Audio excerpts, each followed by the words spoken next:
From Minsk, Russia, April 12, 1892. My dear Natasha, Sasha left today for Hamburg. From there he is to take a ship to America. He is young, only 17, but perhaps there is a chance for him in the new country.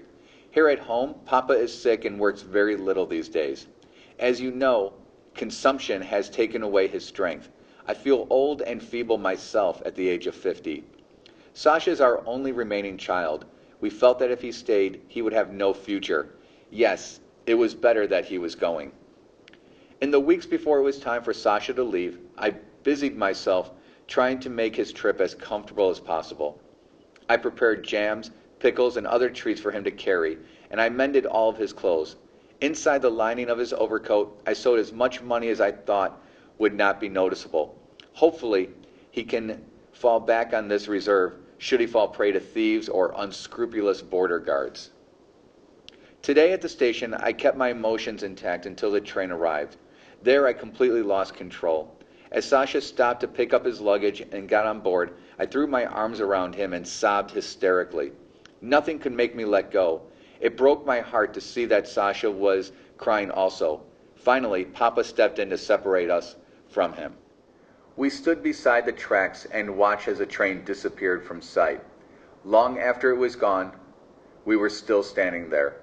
In our hearts, we knew that we would never see our son again. Olga. You know, leaving one's family and homeland was difficult for most immigrants, as you heard in that letter. Many, as in the case of Sasha above, sensed that the parting of their loved ones was final. A person did not just decide one day to immigrate to America. Much planning and preparation was necessary, and money had to be raised to pay for the passage and meals, as well as to tide the immigrant over upon arrival. Sometimes only one member of the family could emigrate. Often it was the father who promised to send for the remainder of the family once he had found a job and saved enough money. At other times, a family would use all the money at their disposal and send a son or a daughter. In this case, the sibling chosen to go might have been invited to stay with a relative who may have immigrated earlier. Many immigrants departed for America thinking they were going to a Garden of Eden, like this glorious place where the streets were paved with gold and everyone was a millionaire, or some of them believed.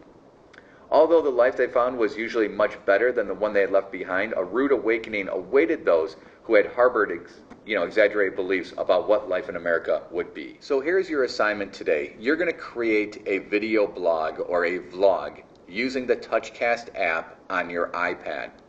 Now you are going to have to use the teleprompter where you can type out what you're going to say in your blog, and you're also going to have to use at least one V app in the TouchCast app. To go above and beyond on this assignment, you can use the green screen, and you can include more than one V app. Now your entry is going to be that you're going to pretend that you are an immigrant who has just boarded a ship bound for America.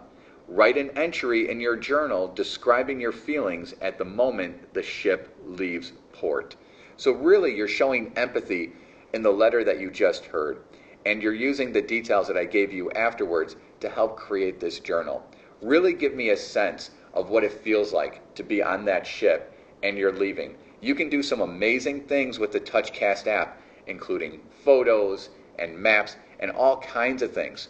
So really take this opportunity to really reach for a 4 in this journal activity. Good luck and have fun.